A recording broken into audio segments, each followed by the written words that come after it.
Smell like a... Hey guys, tonight we're heading deep into the heart of the Tang Dynasty, not as nobles, not as warriors, not even as poets, but as postal workers. Yep, buckle up your sandals.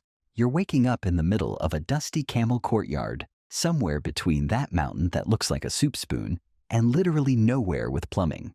A single gong rings in the distance.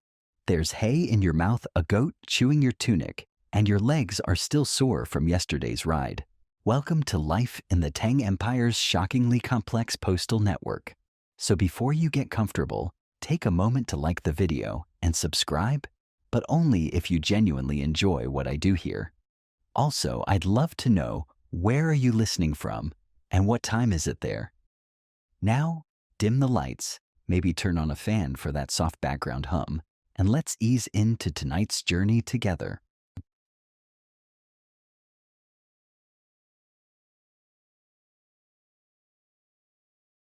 You blink your eyes open to the soft braying of camels and the familiar scent of sweat-drenched wool.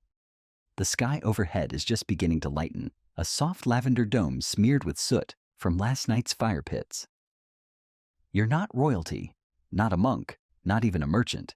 You're one of the Tang Dynasty's thousands of anonymous cogs in the biggest communications machine the world has ever known, until email happened and ruined everything. The relay station around you is already stirring. Men stomp boots into the dirt, stretching out cramping calves. A courier squats beside a barrel, carefully washing ink-stained fingers. In the distance, a relay official barks orders over the rhythmic clatter of saddle straps being tightened. You're at one of the many Wujian official postal relay stops, dotting the empire's vast network. From the capital of Chang'an to the edges of Tibet and Vietnam, these way stations are the lungs of the Tang breathing dispatches, orders and gossip across over 40,000 miles of carefully managed routes. And you're part of it. Lucky you. Your mission today: help coordinate the early morning camel departure headed east. Which sounds romantic until you realize the cargo includes salted fish, 2 crates of imperial bureaucracy, and a scroll sealed with wax so red it could melt your eyebrows. A relay manager hands you a tiny wooden tablet with calligraphy so elegant it makes your own handwriting look like it was done with a chicken foot. Deliver this, he mutters, and don't die. The Tang Empire didn't joke around with its postal system. It wasn't just about moving messages. It was about moving empire laws, troops' rations, rumors, threats. The people trusted the mail. The emperors needed it. Every sealed scroll was an extension of state power, sometimes more powerful than a sword.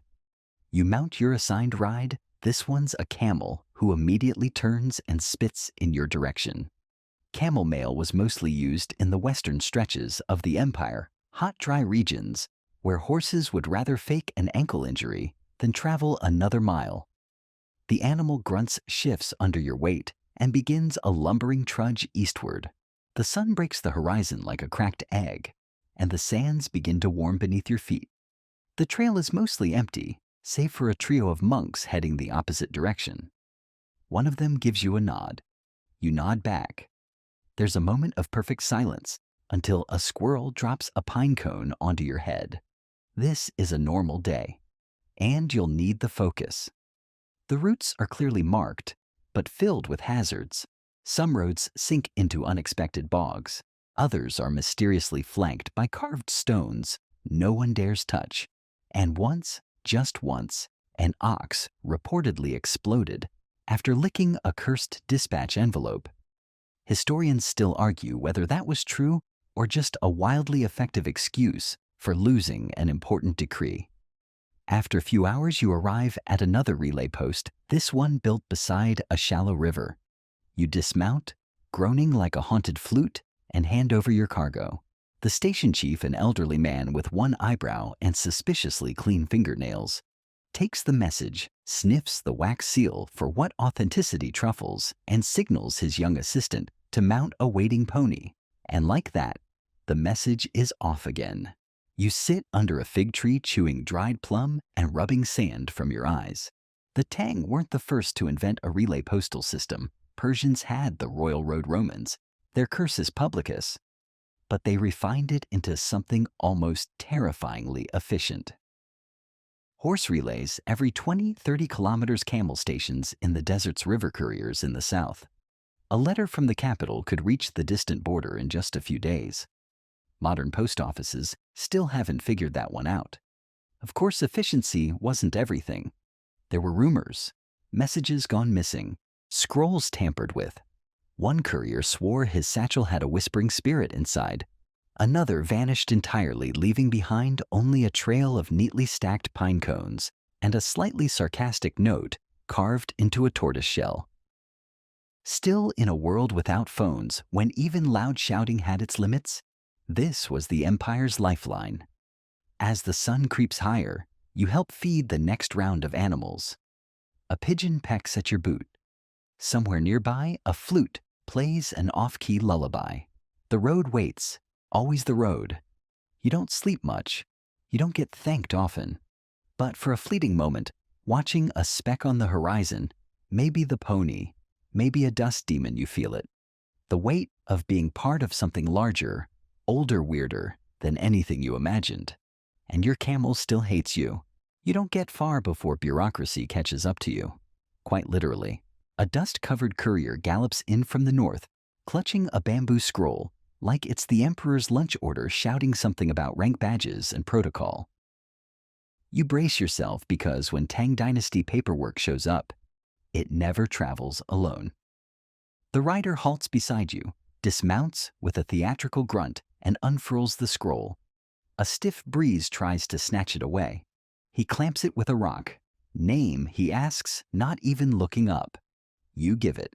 He scribbles something onto a small slip of bark and nods, satisfied. You've been officially logged into the system. This, you soon learn, is just the beginning. The Tang didn't just have messengers, they had a postal caste, a whole hierarchy of dispatchers, handlers, inspectors, and officials whose sole purpose was to move information and make sure nobody messed it up. You've been temporarily assigned the rank of assistant relayer, which is slightly better than being a literal mule. You now carry a bronze badge stamped with your route clearance level and how many horses you're allowed to ruin per day? 3 if you're lucky. And yes, there are entire scrolls dedicated to explaining what happens if you misplace your badge. Spoiler. It's a lot of kneeling followed by some mild exile. You're given a brief but oddly poetic orientation by a station officer with too many teeth. You are the breath between hearts, he says, waving at the hills. You carry the words that bind us all. You nod. Then he adds, also don't let the pigs eat the wax seals again. Tang postal staff were famously categorized into different ranks, each with distinct uniforms, mounts, and privileges. High-level couriers, known as Jinji, wore striking red robes and rode the fastest horses. Lower-tier carriers, like you, wore practical dirt-colored tunics and often had to argue with their ride just to move. Those red robes, by the way, highly flammable. You heard that from a guy who knows a guy who once saw a delivery man burst into flames while delivering a war decree. Historians still argue whether he tripped into a brazier or just hated his job that much. You're led into the station's record room, basically a large hut stacked with bamboo slips, cloth-bound ledgers, and a very anxious cat. Every incoming and outgoing dispatch is meticulously documented. Every courier logged. Every route checked and triple-checked. It's less a post office and more a paranoid librarian's fever dream. Your next task, ride to the nearby prefecture and collect 3 sealed packets. Each one comes from a different government bureau, agriculture rituals, and something ominously labeled unusual affairs. You're not allowed to ask what's inside. You're definitely not allowed to open them. But you're encouraged to guess wildly and keep those guesses to yourself. You mount a fresh horse, a surprisingly cooperative mare named Wind Plum, and ride northeast. The road curves through low hills shaded with whispering pines. You pass a team of road surveyors marking distances with cords and notches in trees. The Tang kept very detailed maps, partly to help the postal system, partly because nobody wanted to be the guy who accidentally sent the army into a swamp. At the prefecture gate, you're stopped again. Another scroll, another badge check. You're pretty sure one of the guards is asleep under his hat, but the guy with the polearm definitely isn't. He squints at your permit and lets you through with a grunt that could mean hello good luck, or you smell like a horse. Inside, the government compound clerks in pale blue robes bustle around like stressed out geese. You hand over your form, wait on a bench that smells faintly of ink and despair, and finally receive 3 tightly wound packets. One has a wax seal depicting a lotus, another bears the imperial dragon, the third just has a smug-looking goat. Back outside, Windplum seems to sense the importance of the moment. She snorts with authority and begins trotting like she's late for an opera. On your way back, you're flagged down by a merchant who offers you 5 coins to deliver a letter to his cousin in the next town. It's folded neatly and sealed with rice glue. You consider it, but you remember your badge. Tang regulations were strict no private mail on official routes. Accepting that letter could cost you your position or worse land you in an inquiry. That's how seriously the Tang took their postal monopoly. The idea was to keep communication swift, secure, and state-sanctioned. Of course, that didn't stop people from trying to sneak messages in. There were always rumors of moonlighting couriers taking side jobs for love letters, shady deals, or bribes disguised as birthday notes.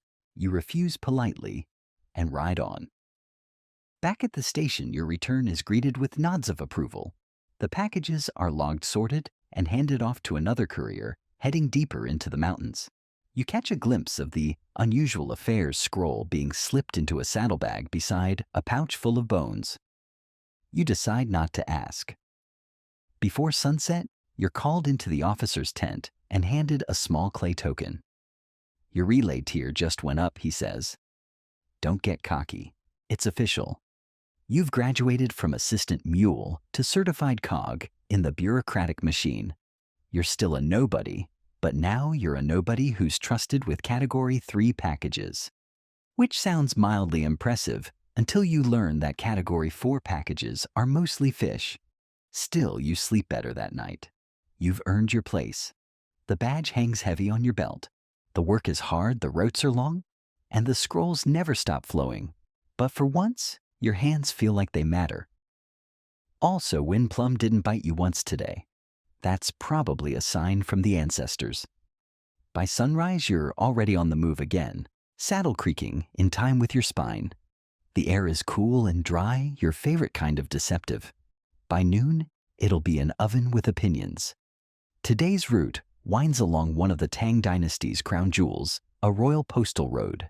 You ride it like royalty minus the silk robe's bodyguards and general sense of safety. The Tang weren't messing around when they laid out this network. It spanned thousands of miles and linked every corner of the empire, from bustling Chang'an to windswept Tibetan outposts. Roads were classified by importance, with imperial highways getting special treatment, leveled dirt surfaces, drainage ditches, and occasionally, if you were lucky, actual paving stones. Yes, paving stones. In the 700s, meanwhile, modern city streets still can't keep a pothole closed for 2 weeks. You guide your horse around a slow bend where the road widens just enough to hint at past grandeur. You can still see the edges where stone met earth, though centuries of cartwheels and goat hooves have worn it back into something more humble. Moss creeps in like it's reclaiming old empire, one pebble at a time. A passing caravan blocks your view. Silk merchants. Judging by the guards and smug expressions, business is good. One of them gives you a half-hearted wave, clearly mistaking you for some kind of dusty inspector. You wave back in the exact same spirit. The truth is, without these roads, the Tang's postal system wouldn't have lasted a week. Every imperial decree, every military order, every tax report depended on this infrastructure. It wasn't just about speed. It was about control. The road kept the empire together in ways even the sword couldn't. As the morning warms, you stop at a mile marker, a squat weathered stone inscribed with distance to the next city. It's not fancy, but it's reliable. The Tang installed these along their major routes, along with rest pavilions, drinking wells, and wind shelters for couriers traveling during storms. You make use of one now, stepping under its thatched roof and listening to the distant echo of wheels and hooves from the valley below. There's a woman already sitting there. She's older, wearing a plain gray shawl and holding a bamboo fan. You nod politely. She eyes your courier badge, then chuckles. "You're not the one from last week," she says. "He fainted from saddle sores halfway through his route." You assure her your thighs, while deeply unhappy, are still operational. She's a local storyteller traveling between villages with a scroll of tales and enough sharp opinions to fill a court transcript. "The road changes you," she says, chewing a strip of dried plum. "It grinds down what doesn't belong." Only the true message survives. You leave her with a bow and resume your ride, thinking about her words. The Tang Road isn't just a highway, it's a test. You feel it in the way your bones hum after every mile. You see it in the eyes of the couriers you pass, tired, focused, oddly proud. Midway through the day, a group of road inspectors flags you down. They wear red sashes and carry bamboo measuring sticks like weapons. Routine check 1 announces even though nobody asked. They measure your horse's hoof prints. They examine your scroll pouch. One even weighs your saddlebag with a rock and stick contraption that looks like it was invented out of frustration. Finally, the lead inspector nods. "You're light," he says. "Must be headed out, not in." It's a strange compliment, but you take it. That evening, you arrive at a bridge built from white stone arching high over a river that once split 2 warring provinces. Now it carries mail instead of armies. You cross slowly, the clatter of hooves echoing below. On the far side, a tiny station glows with lantern light. You're welcomed with tea and a warm bean bun. The station keeper is a wiry man with one ear missing and no shortage of stories. "This road used to flood every spring," he tells you, pouring you a second cup. "Then the governor diverted a tributary, and suddenly our mail stopped smelling like fish. As night falls, you tuck your bag under your head and sleep in the storage loft, surrounded by scrolls, grain sacks, and a surprisingly judgmental goat. Your dreams are full of wheel tracks and the sound of ink being ground in the distance. Somewhere on the other side of the empire, someone is writing a message that won't arrive for days, but it will arrive. That's the miracle."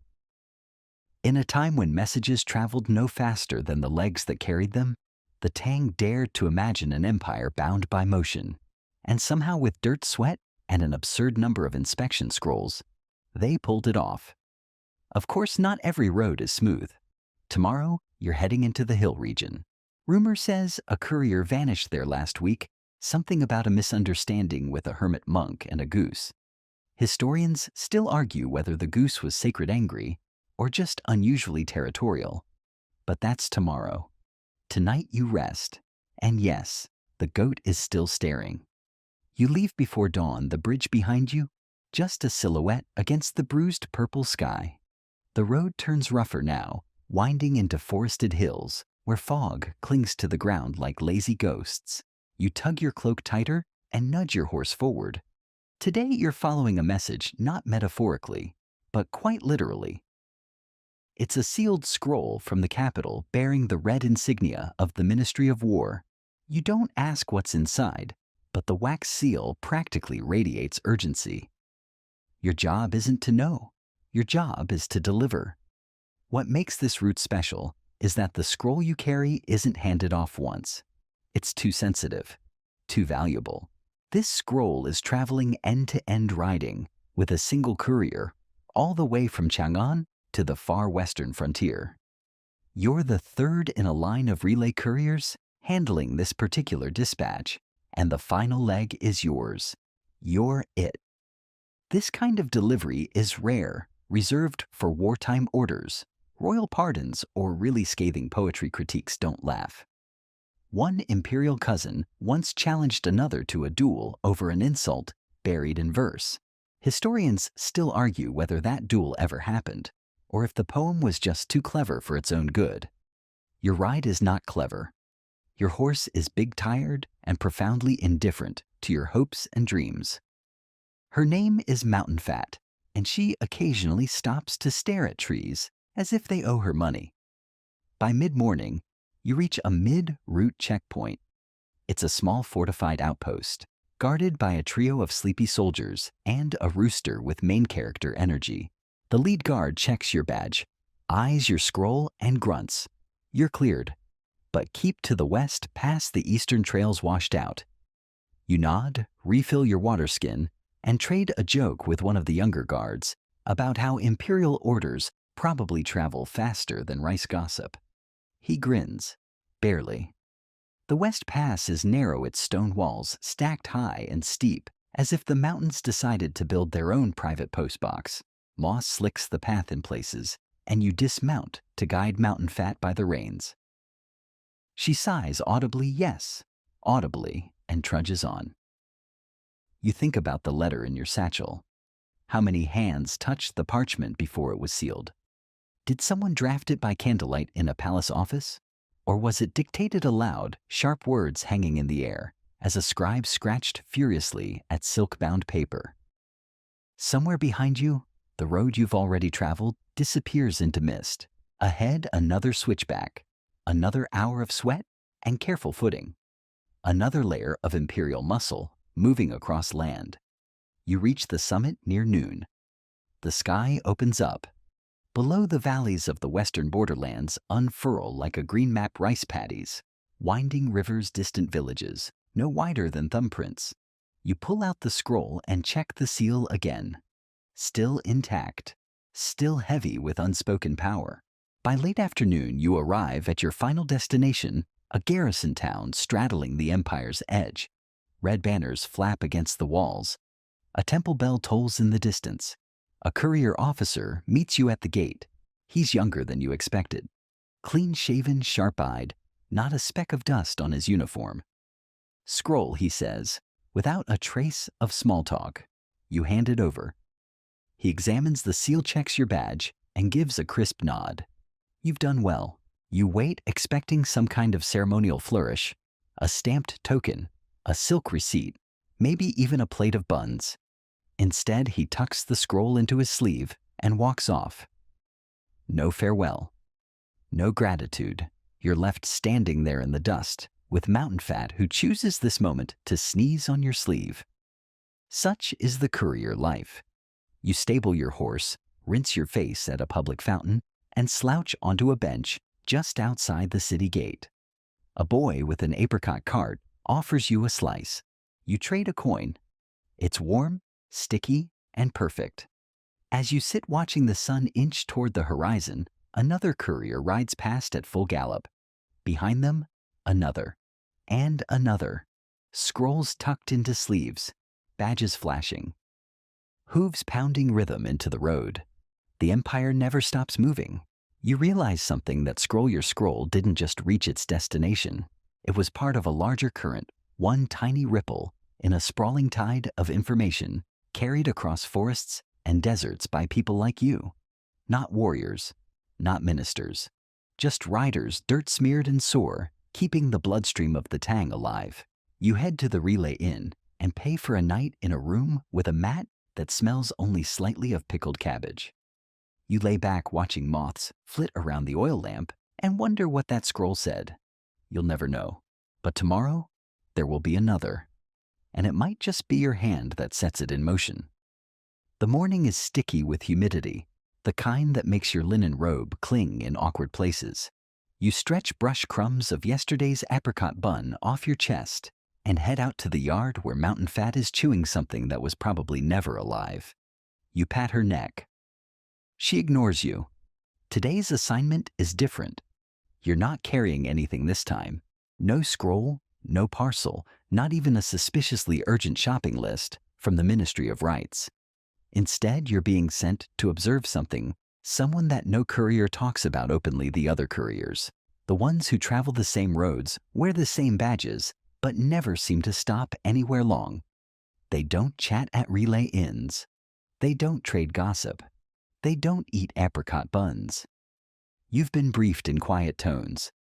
The silent riders, they're sometimes called. Ghost messengers. You're told they serve the court directly beyond even the Ministry of Communications. When the emperor wants something done without fanfare, he doesn't shout it. He writes it down and sends them. Historians still argue whether these men and women were couriers, spies, or something in between. Tang records are suspiciously vague about them. Lots of mentions of deliveries that appeared or were conveyed discreetly by higher authority. You've been told to watch for subtle signs. Black lacquered saddle. Scroll tubes made of darkened bamboo. A knife with no sheath. So that's how you find yourself crouched behind a pile of hay, peeking through the slats of a stable wall like a budget detective watching a man who may or may not be part of the emperor's secret courier force. He rides alone late at night, arrives without announcement. His horse is lean and dustless. He carries no pack, just a roll of silk hidden beneath his sash and an odd way of scanning the room with his eyes like he's measuring distance to the exits. No one greets him. No one asks questions.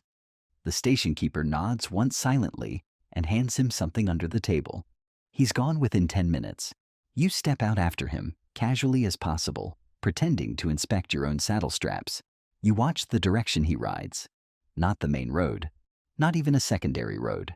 He cuts through a side trail, overgrown, nearly invisible, but unmistakably well used.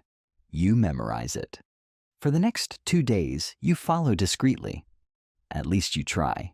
You're not exactly trained in espionage. You trip over a root. You sneeze when a bird startles you. At one point, a snake slithers across the trail, and you let out a yelp that echoes off a canyon wall like a confession. But somehow, he doesn't notice or pretends not to. You see how he operates. He never stays in a town for more than an hour. Always eats alone. Sleeps outside. Always keeps his back to a wall, his saddlebag under his head. And he never carries more than one item. No spare shoes, no food, just the single scroll. You assume it's made of silk, faster to write on and easy to burn. One afternoon, you get bolder. You intercept a relay station he's scheduled to reach. You offer to clean the stables, a task no one wants. While mucking out the stalls, you accidentally end up near the exchange table. When he arrives, he doesn't speak. He just presents a token, an obsidian disc etched with a dragon. The station keeper goes pale. They bow. Bow. Nobody bows in a postal station. He receives a bundle wrapped in oilcloth. You glimpse the edge black wax, no insignia. He tucks it into his sleeve and vanishes again. That night, you ask a senior officer what he knows. You phrase it delicately. Have you ever met a courier with unusual clearance? The officer laughs, then stops laughing. Some messages aren't meant to be copied, he says. Some truths don't survive delivery. You and I, we carry the empire's spine. They carry its shadow. He tells you the rumor of the dark ink, a special kind of writing ink used by imperial agents that faded entirely within 24 hours unless treated. No evidence, no trail, just memory. He also tells you one last story about a courier who once intercepted a secret scroll and opened it out of curiosity. He was never seen again. Could be superstition, the officer shrugs. Could be that he got reassigned to canal maintenance in July. You ride the rest of the week looking at every other courier differently. Who's just tired? And who's watching you back? At your next relay post, you find a sealed envelope addressed not to a location, but to a person. No official stamp, no imperial signature, just the name scrawled in plain ink, you. You open it slowly. Inside is a strip of cloth tied with red thread. No message, no emblem. You show it to the station keeper. He goes pale. Promotion, he whispers. You've been noticed. You don't know by who. You don't know for what. But your next badge is heavier. Its edge glints like a blade. And your saddlebag suddenly feels like it might carry more than scrolls. You're moving again. This time toward a stretch of territory affectionately referred to as the middle of absolutely nowhere by couriers who've done this route before. Technically, it's just east of the Loyang Basin, a kind of high plain dotted with wheat fields, old shrines, and more goats than people. But what sets this route apart isn't the scenery, it's the food. The first thing you smell as you approach the relay station is chicken, stewed in ginger wine. The scent hits you like a warm towel on a cold day, rich, savory, completely illegal for someone of your postal rank to sample. But the Tang Postal Service, in its quirky genius, had a secret sauce, its hospitality budget. You arrive just as lunch is being served, and what you see almost makes your legs give out. The station dining hall is small, yes, but spotless. Fresh-cut bamboo mats, painted plates, and a serving table piled with smoked duck-pickled lotus root and dumplings so plump they look like they're about to file taxes. Sit, the station steward says, already ladling broth into a ceramic bowl. You hesitate. Regulations clearly state that meals this elaborate are reserved for Category 1 couriers. You're still technically a IIB, but the steward waves you down with a smile. "We heard about your promotion," he whispers. "Consider this a taste of the next tier." You don't argue, and you learn something that scholars often overlook. Tang couriers ate like kings, sometimes literally. Not just to nourish them, but to keep them fast, sharp, and loyal. Each relay station had its own cook, often trained by the palace kitchens. Meals were recorded, rations were calculated down to the grain. A tired courier was a slow courier. A slow courier, delayed news. Delayed news, wars, rebellions, and missed imperial birthdays. You dip a dumpling into spicy plum sauce and think for a moment that maybe this isn't the worst job in the empire. Then the soup hits. Not in the stomach, in the memory. You're suddenly back on your third week as a trainee, sitting cross-legged in a dirt hut, chewing a leathery root some supervisor claimed was nutritious. You nearly passed out. The station dog looked disappointed in you. You ask the steward what changed. "Oh, it depends on the station," he says. "Out here, food is prestige. Makes the station attractive to passers-by. Keeps morale up." Also, the last guy tried feeding everyone dried frogs, so we kind of overcompensated. He's not joking. You find a warning carved into a beam above the kitchen: "No frogs," after Solstice Manager's Son Decree, year 719. After lunch, you lounge under the eaves with a few other couriers. One of them, an older woman with windburned cheeks and a permanent smirk, tells you how this station once cooked for a retired war general who got bored and joined the postal service for fun. He demanded roasted lamb mulberry wine and candied walnuts every Thursday. The tradition stuck. "Still happens," she says, tossing you a candied walnut. Even if the current chief thinks walnuts are wasteful extravagance. Food becomes the focus of every conversation. One courier swears the northernmost station near the Great Wall makes soup that can heal heartbreak. Another claims the fish curry at the River Delta Post makes you dream of your ancestors literally. "I once saw my great-grandfather, and we played chess," he says, completely serious. He cheated. Tang records back this up, at least the culinary pride part. There are entire entries in bureaucratic logs noting which stations specialized in which dishes. Postal manuals mention digestive considerations for long-haul travel.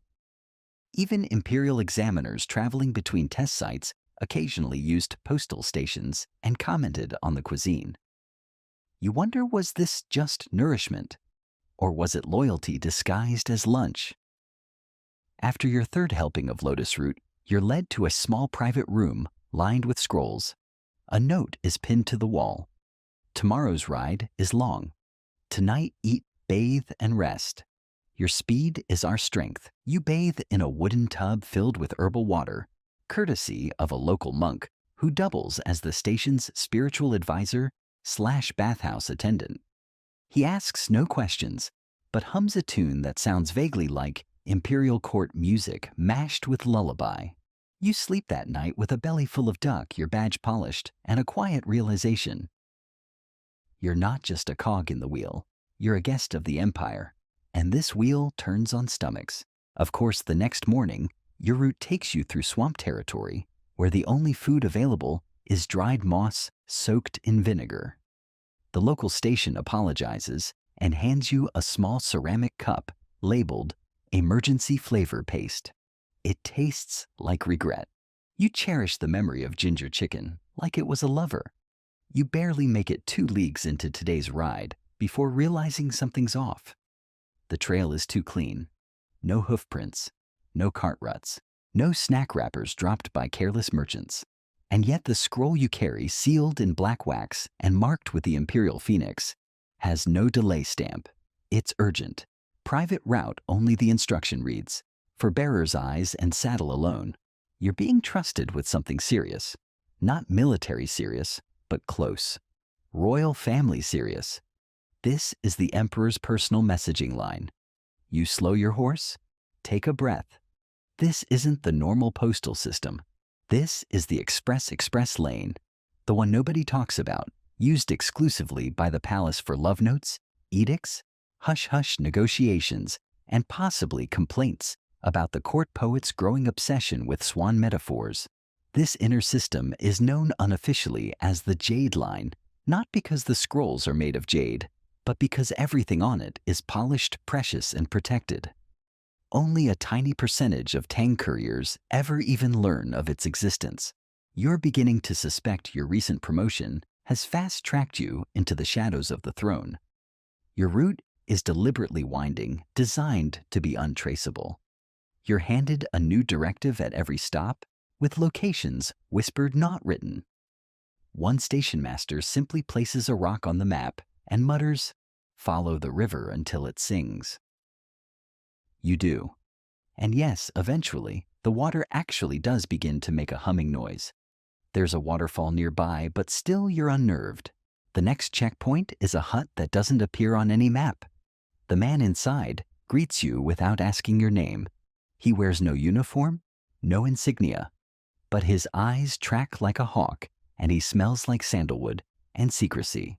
He opens the scroll, glances at the script, then immediately burns it in front of you. You open your mouth to protest, but he waves it off. Orders delivered. The Emperor thanks you, he says. Also, don't tell anyone this happened. You're not sure if he means the scroll or the burning or the entire past 3 days of your life. He offers you tea. You decline. Something about this man suggests his tea might also be classified.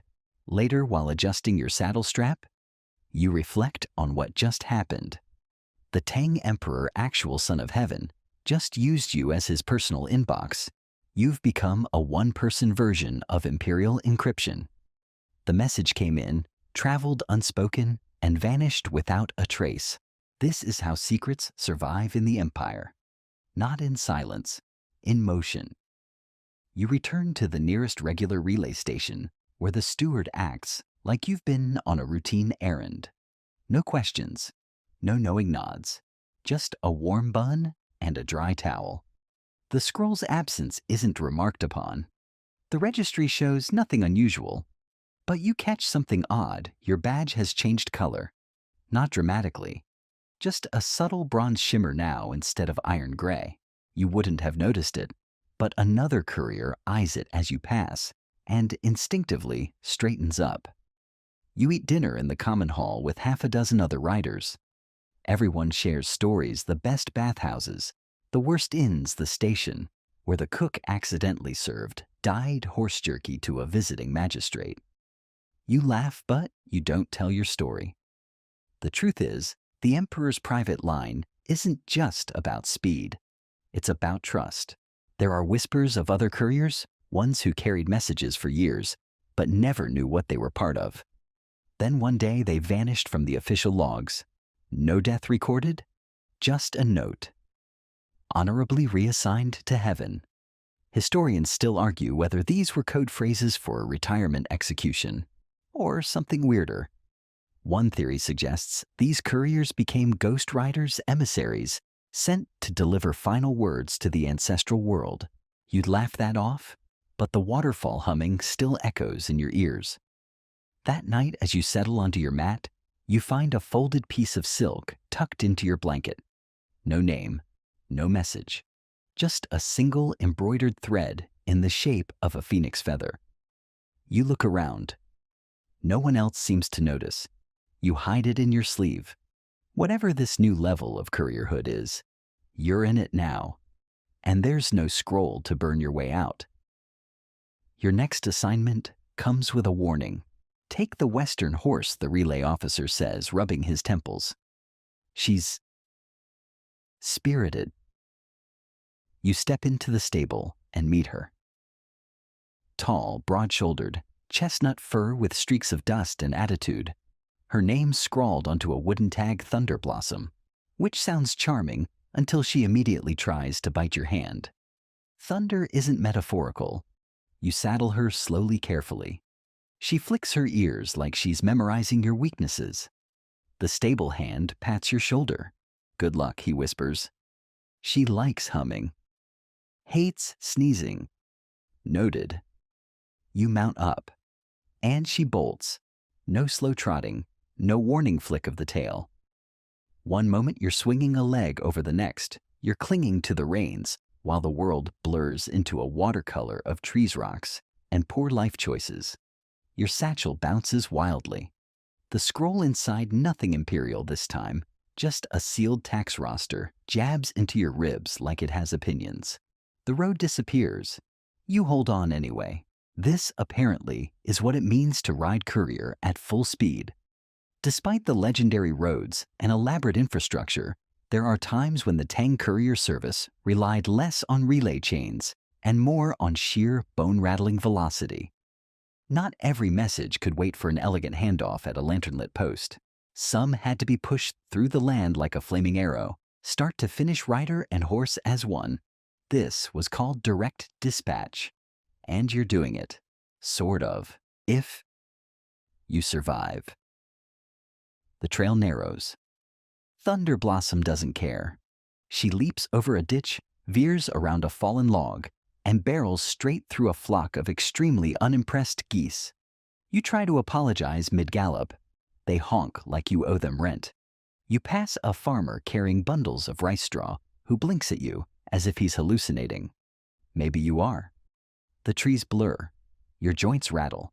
You begin bargaining with every spirit you know, ancestor, mountain god, possibly even that duck you accidentally fed crumbs to last week. When you finally reach a small plateau, Thunder Blossom halts. Not slows. Not trots. Stops. You go flying. You land in a patch of soft mud, dazed, damp, and deeply betrayed. She snorts. Looks proud. The post official waiting on the hilltop doesn't say a word. He just helps you up, takes the scroll from your bag, and hands you a cup of tea. You made good time, he says. You sip, you drip. You reconsider your career choices. But here's the twist. Thunder Blossom is legendary. You find out later she's part of a very small group of elite Tang horses, trained for extreme delivery, faster, smarter, and meaner than your average mount. The Tang Dynasty invested heavily in horse breeding programs, and certain breeds were reserved only for military couriers and emergency dispatches.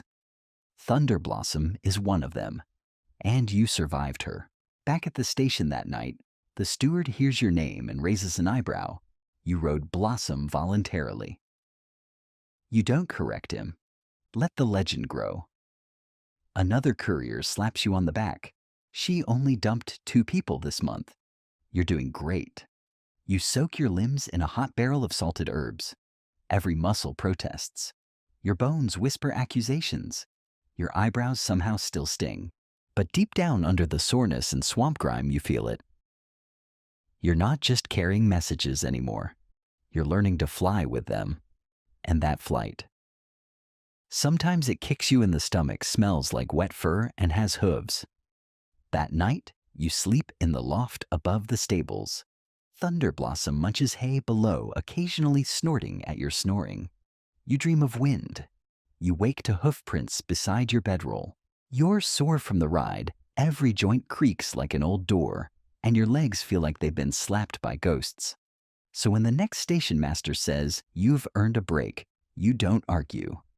He points to a courtyard flanked by low stone buildings, steam curling from every rooftop, and adds, bathhouse is that way. Gossip travels faster there than you do. You limp toward it like a pilgrim chasing salvation. This stop isn't just another postal checkpoint. It's a multi-service hub, one of the Empire's larger relay compounds that handles not only high-volume dispatch, but also maintenance, livestock rotation, medical care, and crucially, a functioning bathhouse. You strip off your travel-worn clothes and step into the steam room where you're hit with a wall of warm mist and the sound of a dozen conversations happening all at once. This, you realize, is not a bathhouse. It's a data center. A rotund courier is complaining about a noblewoman who keeps sending romantic scrolls with perfumed wax that melts in saddlebags. Smelled like dead flowers and anxiety, he grumbles. A younger rider boasts of delivering 2 urgent tax orders and a birthday cake for a magistrate's wife in the same run. An old woman in the corner casually mentions a scroll she once carried that caused a village marriage, a duel, and a promotion all in 1 week. Nobody questions it. Tang postal stops weren't just way stations. They were the heartbeat of rural news.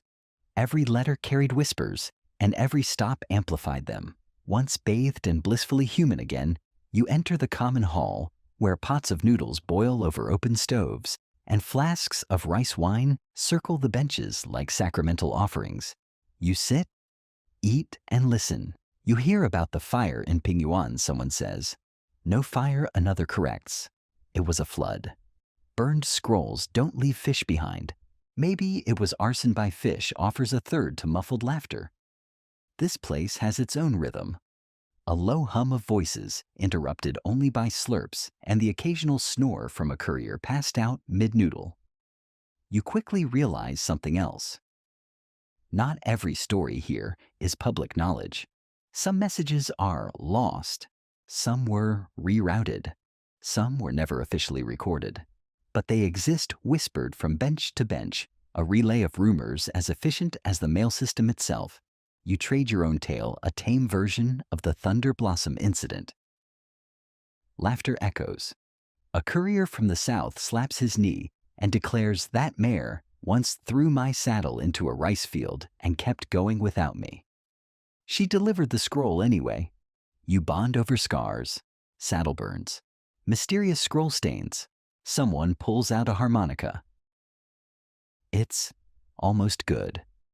By candlelight, the atmosphere shifts. Talk turns quiet, more personal. One courier speaks of carrying a death notice to a father before the official army edict arrived, so he wouldn't hear it from strangers. Another tells how a scroll was intercepted by rebels and altered to incite rebellion in a mining town. The resulting chaos took weeks to undo. Historians still argue whether postal tampering was rare or common during the Tang era. Official records insist the network was secure, but these voices say otherwise. Quiet errors, silent rebellions, even counterfeit seals. Not everyone who handles a scroll does it with clean hands. By night's end, you find yourself out on the rooftop, watching fireflies drift over the outer walls. Another courier sits beside you silent at first, then says, "I delivered a message once," and afterward, the entire village disappeared. You wait for him to laugh. He doesn't. Message wasn't meant for them, he adds. I wasn't supposed to read it, but I did. A pause. Now I deliver livestock reports. Safer. You don't ask questions. Just nod. The stars above flicker like distant signal lamps, blinking their own indecipherable code across the sky. The next morning, the station chief hands you a new route and says, "Keep your ears open on this one." It's not just what you deliver, it's what you learn along the way. And that sticks with you. Because out here, every rest stop is a court, a tavern, and a confession booth. The Empire's truths don't always ride in scrolls. Sometimes they float in steam and rice wine and muttered regrets. You mount your next horse, adjust your satchel, and ride out. Behind you, a dozen voices carry on without pause, discussing floods, ghost love poems, and something about a courier who once got lost for 2 weeks and came back with a llama. No one believed him, but he still got promoted. You've just crossed a sleepy orchard trail when you hear it, the low, sharp whistle of an arrow slicing the air. It misses you. Barely. You duck instinctively, tug the reins, and your horse, bless her sun-dried patience, bolts into the trees. Like she too, just remembered she doesn't want to die today. Bandits. You were warned, this region hugging the borderlands between Tang territory and the untamed steppes was always a gamble. Courier routes here were technically protected, but protected in this context meant if you die, your replacement will be notified promptly. You crouch behind a tree, pulse pounding. Another arrow thunks into bark inches from your ear.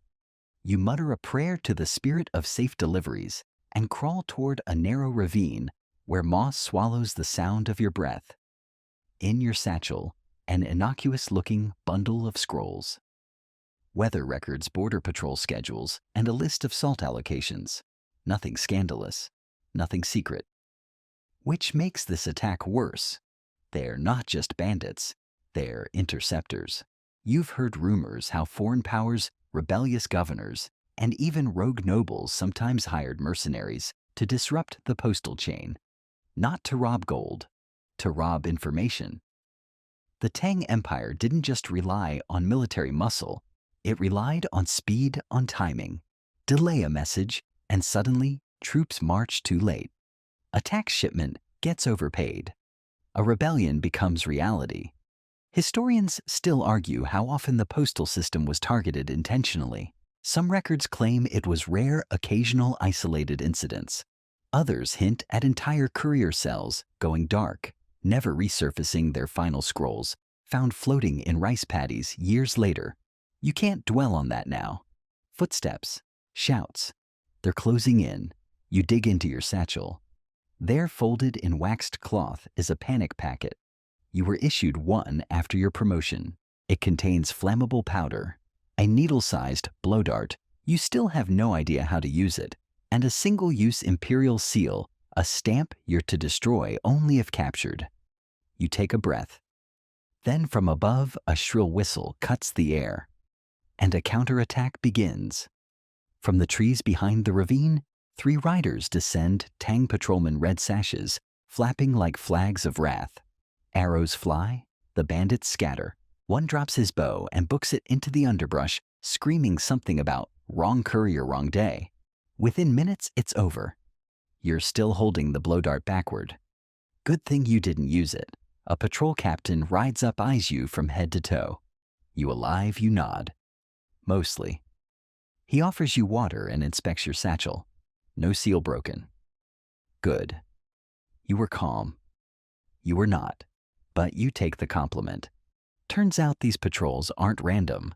Every few weeks, military postal task forces sweep the riskier routes, monitoring movement, protecting critical messages, and encouraging compliance from local factions. You're escorted the rest of the way to the next station, a small fort doubling as a relay post.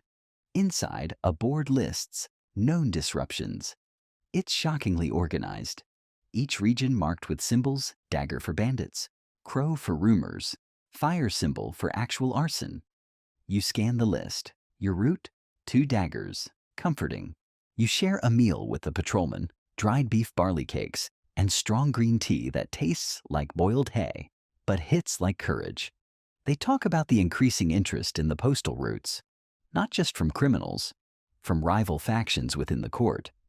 Everyone wants an edge, and sometimes the message is the edge.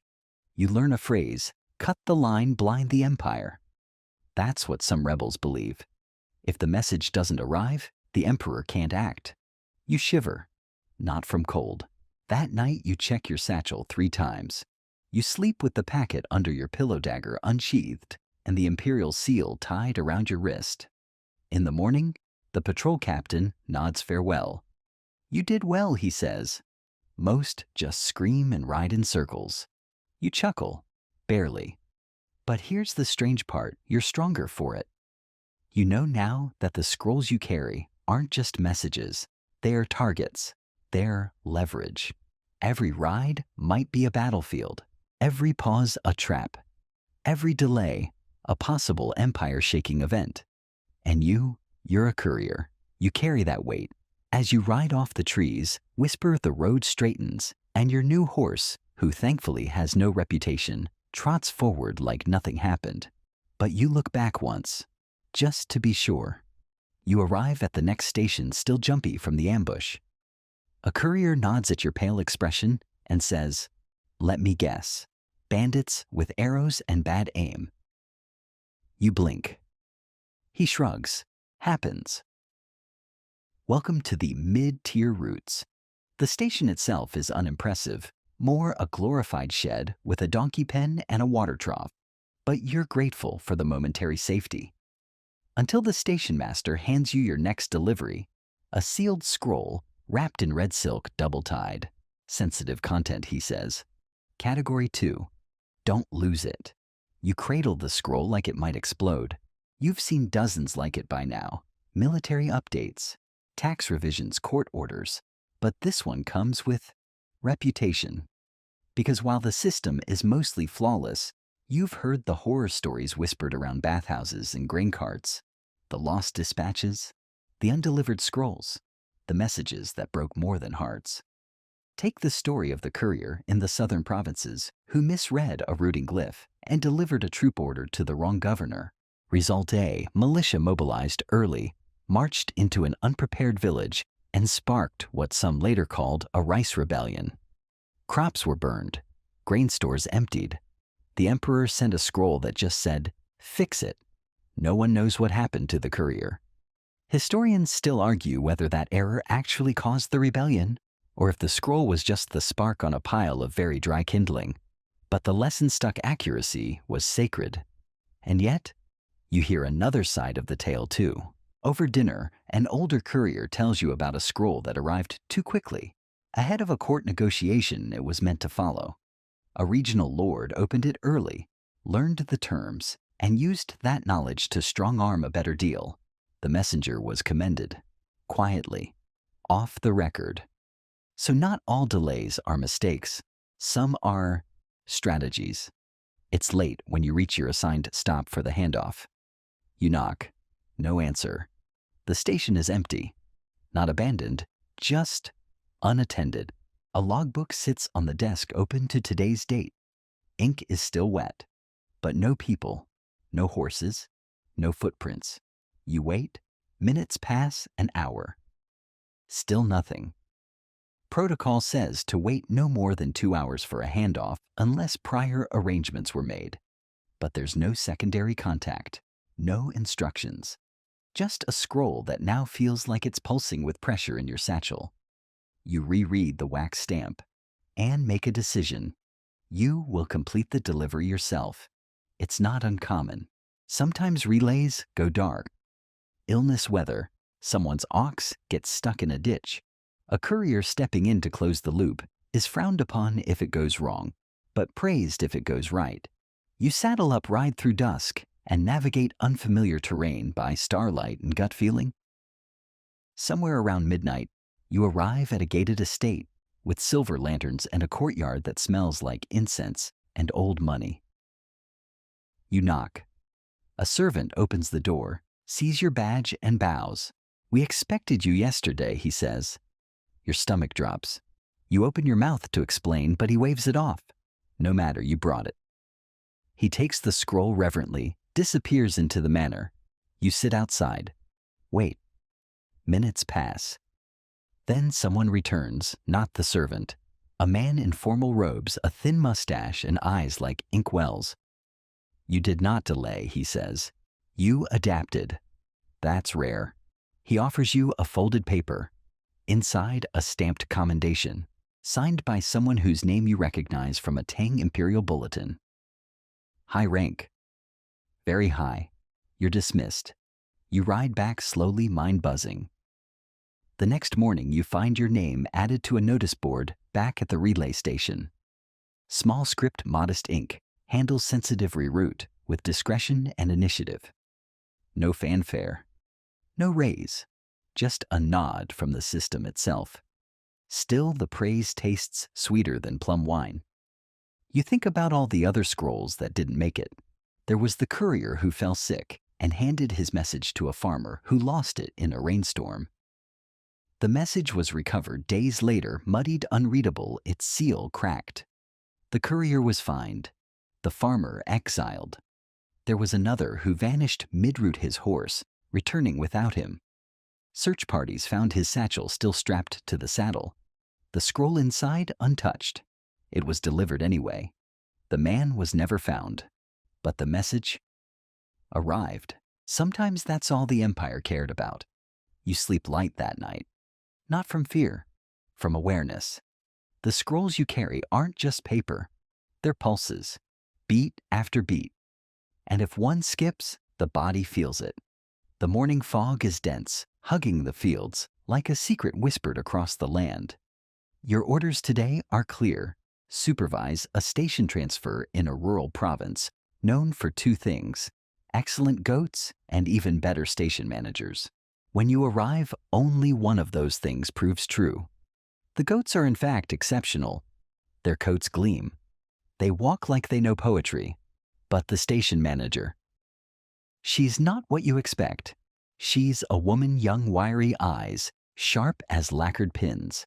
She wears a faded tunic, ink stains on both sleeves, and carries a ledger with more authority than a magistrate's whip.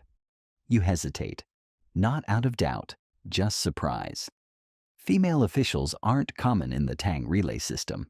They exist, sure, but they're mostly invisible, tucked behind assistant titles, or shuffled into roles labeled clerical. But this woman is in charge, fully, decisively. No asterisk. Her name is Zhao Lin, and she doesn't have time for introductions. Courier from the central route, she asks, flipping through her ledger without looking up. You're late. The river rose. Of course it did. We're 3 crates behind. Scrolls are stacked to the rafters. Let's move. You like her immediately. You jump in sorting dispatches, logging incoming horses, refueling ink pots. You discover a system more efficient than anything you've seen so far. Lynn doesn't just run the station, she orchestrates it. Riders come and go like lines in a poem. Scrolls are sorted by urgency, weather sensitivity, even likelihood of being read incorrectly. You ask where she learned this. My mother was a scribe. My aunt ran logistics during the Anxi campaigns. I learned to write and ride before I lost my baby teeth. She says this while hoisting a crate of military scrolls over her shoulder.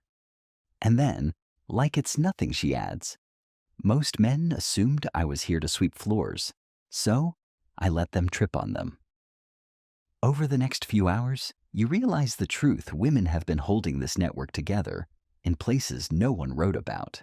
From station managers like Lynn, to dispatch clerks, to riders disguised in broad hats and stiff stares.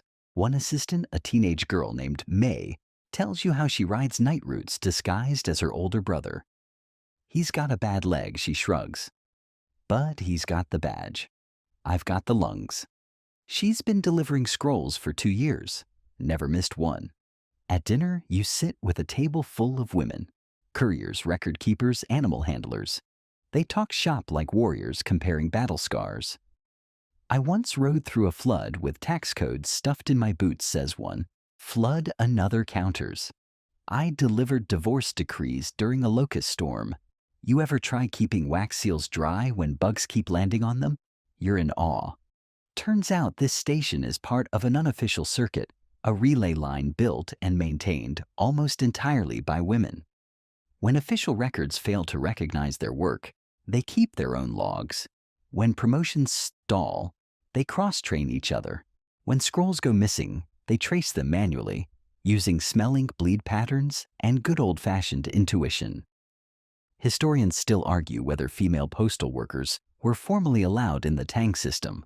Some say they were relegated to assistant roles. Others point to rare imperial edicts that mention women couriers in remote regions. But if you ask Zhao Lin, we didn't ask permission, she says. We just did the job. You help her review the month's route performance. She notices something odd, an uptick in delayed deliveries from a station upriver. That one's run by a scholar's nephew, she mutters. He's got silk robes and no spine. I'll send someone to check. You offer. She nods once. You'll do. It's not formal praise, but it lands with the weight of a promotion. Before you leave, May hands you a scroll of her own, a hand-copied poem by Li Bai tied with green thread. For luck, she says. You ride out that night with your scroll satchel full, your thoughts even fuller. You're beginning to see the entire network differently, not just as a machine of hoofbeats and wax, but as a living organism made up of people like Lin and May. People who operate between the lines of history, holding an empire together with bare hands, quiet competence, and zero patience for excuses. At the next station, a man in ornate robes tries to ignore your instructions until you mention Zhao Lin by name. He listens immediately. You don't mention the goats. You let them remain a mystery. You're barely off your horse before someone shoves a scroll into your hands and says, "Take this." And don't read it aloud, especially not in rhyme. You blink. The man who handed it to you vanishes down a corridor before you can even ask what that was about. You look at the scroll. Thick parchment, bright red ribbon, heavy wax seal with the imperial chrysanthemum, but stylized, almost exaggerated, like it's been designed to catch attention more than enforce authority. You sniff it. It smells like sandalwood and ink and something's faintly fruity. You're about to tuck it into your satchel when a courier nearby leans in and whispers, "Propaganda dispatch." Careful. They make those poetic now. You raise an eyebrow. He nods. You haven't heard new policy from the Ministry of Rights. Edicts are now written with a touch of literary flair. Easier to remember, easier to spread. You suddenly recall that scroll you delivered 2 weeks ago, flowery, dramatic, filled with strange metaphors about rivers obeying mountains and the moon bowing to authority. You'd assumed it was a love letter. Apparently not. Welcome to the Tang Dynasty's new favorite delivery, government propaganda disguised as poetry. It's not just you. All along the route, couriers whisper about it, how provincial governors are requesting dispatches in rhyming verse, how court officials are smuggling moral lessons into weather reports, how farmers are quoting imperial announcements they heard sung by a traveling news bard. You laugh at first, until you see it happening. In a village square, an elderly man recites an edict in a slow melodic tone surrounded by children clapping to the rhythm. The scroll he holds was one you delivered on land reforms and river taxes, but he reads it like it's an epic. The people listen. Later, you overhear a teenager quoting a message about border patrol increases. Word for word. He learned it from a scroll posted on the local granary wall, copied in calligraphy, with gold ink around the edges. Turns out Tang officials understood something modern marketers call stickiness. People forget dry policy, but a clever line? A rhythmic chant. A few metaphor-laced sentences about loyalty blooming like a plum tree in winter. That stays with you. You arrive at your next station to find the main board covered in scrolls. Half of them are short announcements. The rest are almost memes. Little poetic bursts, some official, some anonymous, some clearly mocking the official ones. One reads, "Taxes rise like summer sun, but harvest ends with none. If wheat is gold, where is my bowl, and why is dinner gone?" You ask the station keeper who wrote it. He shrugs. Could have been a courier. Could have been a farmer. Could have been both. Historians still argue how deliberately the Tang used verse and aesthetics to shape opinion.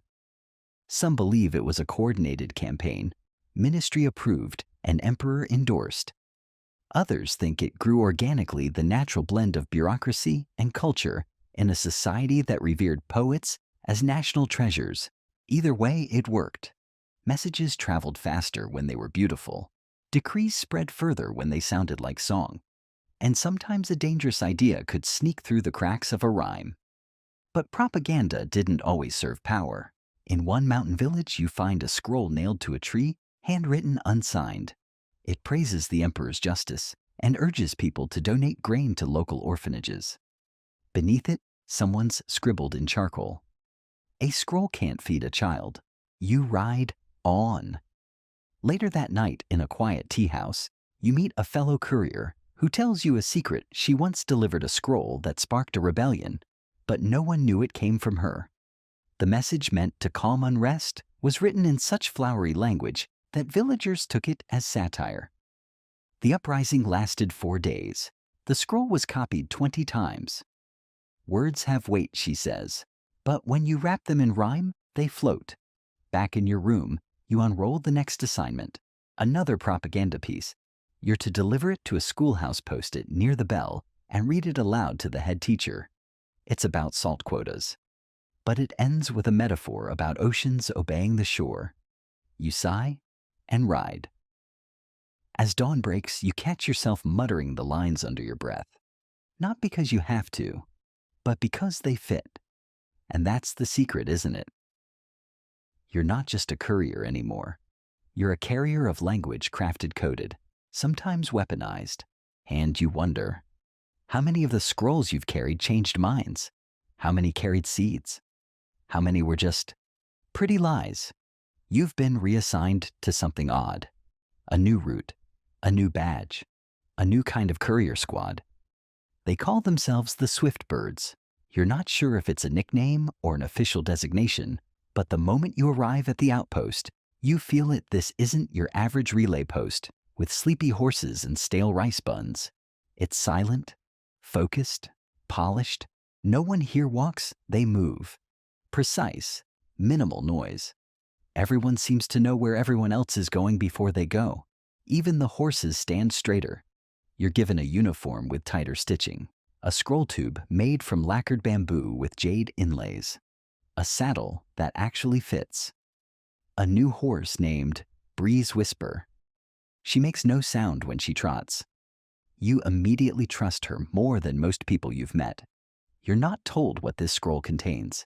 You never are at this level, but it's marked with the Swift Bird sigil, 2 wings curling around an ink brush. It looks like it belongs on a battle flag. An older courier, weathered quiet, with a scar across his lip, claps a hand on your shoulder. You ride like a bird today, he says. Fast, light, unseen. You nod, and then you ride. And you get it. Because something about this unit isn't just about speed, it's about movement with intention. No unnecessary wait, no gossip, no sightseeing.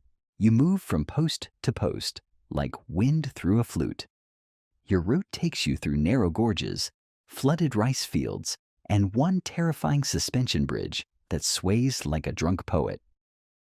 You cross all of it without hesitation, because the Swift Bird code is simple: never stop unless you die. You pass a regular courier in the opposite direction. He glances at your badge, does a double take, and bows slightly. Not much, just enough. That bow means everything. You stop only once at a cliffside post carved directly into a mountain. There, a swift bird named Wren hands you tea and checks your pulse. Still fluttering, she says. Approvingly, you learn that many in this unit take bird names as a kind of quiet tradition. There's kite, dove, heron, finch, even hawk, who definitely lives up to the name. You ask if you'll get a name. Wren smiles. You don't choose it. It finds you. You continue, and somewhere between Mountain Pass and Highland Lake, you stop thinking about your aching legs, your saddle sores, or the fact that you haven't had a full night's sleep since the last solstice. You just ride. The scroll stays pressed to your spine like a second heartbeat. By sunset, you arrive at the terminus, a hillside temple with golden-tiled roofs and prayer wheels that spin in the breeze. A monk accepts the scroll with no words, just a look that lingers a little longer than comfort allows. You're served mushroom soup and allowed to rest in a guest cell. A carved plaque above your door reads, "To fly is to vanish with purpose." That night you sit with Wren and Heron by a small fire. They share stories, fragmented, coded, cautious. Heron once crossed 3 provinces in 4 days.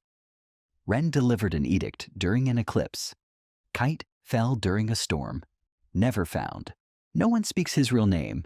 They talk in terms of flight paths, not routes, wind, not weather, wing span, not reach. You ask finally what the swift birds are. An elite unit? An experiment? A myth that got out of hand? Wren shrugs. Historians still argue whether we ever existed. She taps your scroll tube gently. But the messages arrived, didn't they? And that's the truth, isn't it? In an empire where paper can change fate, delivery is everything. No one cares how you got there, only that you did, and that the message survived. You fall asleep to the sound of wind chimes made from feathers and bone. In the morning, your name is added to a thin wooden tablet hanging near the stable. One stroke of paint. No fanfare. But you are now indisputably one of them. You've been on the road for weeks now, maybe months. Time has softened, blurred like ink, left too long in the rain. Your body moves on instinct. Your hands reach for scrolls before your mind registers the gesture. You've crossed rivers, deserts, tea fields, burned forests, and snow-choked passes. You've seen the empire's bones. And now you ride the final stretch.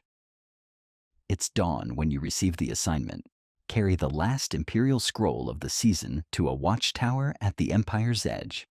A ceremonial act, a tradition, a reminder that even at the furthest reaches, the Tang Emperor's words still arrive clear and true.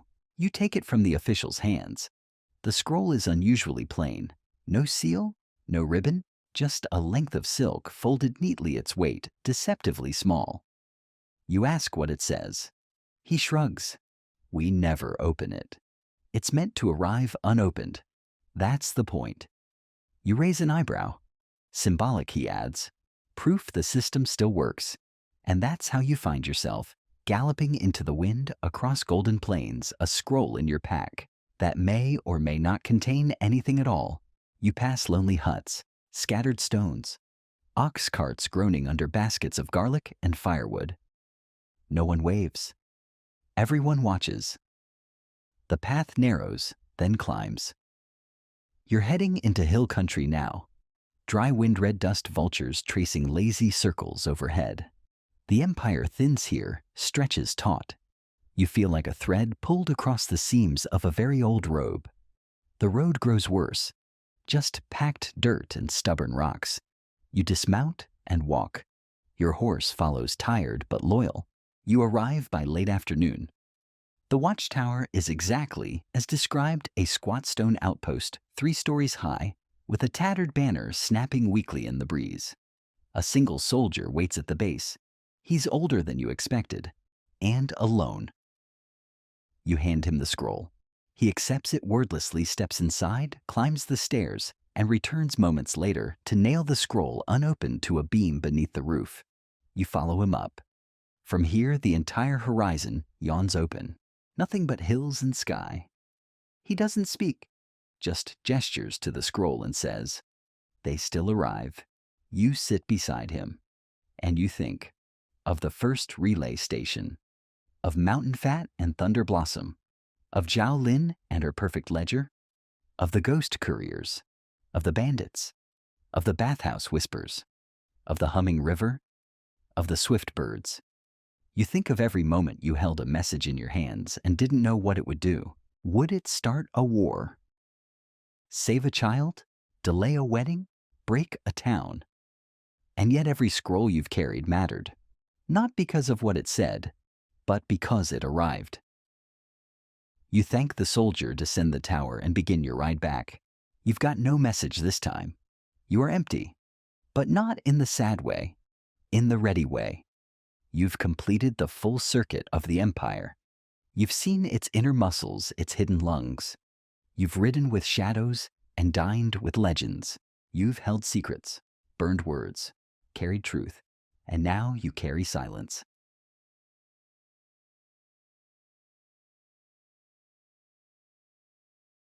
When down 300 words, the road behind you stretches long and soft in memory. The hoofbeats fade, the scrolls sleep in their cases. The riders rest beneath stars. Somewhere a candle flickers behind a station window, illuminating a courier just beginning their shift badge, freshly polished, satchel tight. But for you, the ride is done. Your legs no longer ache. Your satchel is light. The Empire vast weathered complex moves on. It always does. But tonight, you don't chase it. You sit beside a quiet trail leaning against a tree older than any dynasty. Crickets sing like ink brushes on parchment. The air smells of pine and faint wood smoke. You close your eyes. You dream of saddles that never chafe, of scrolls that glide like feathers, of a road that bends only gently, of messages that find their way on wings, not worry, because out there somewhere someone will wake tomorrow and ride. And because of you, the line holds. The message moves. The Empire breathes. Soft now. Let the journey drift away. Let the hooves fade. Let the scrolls roll closed. Let the road go quiet.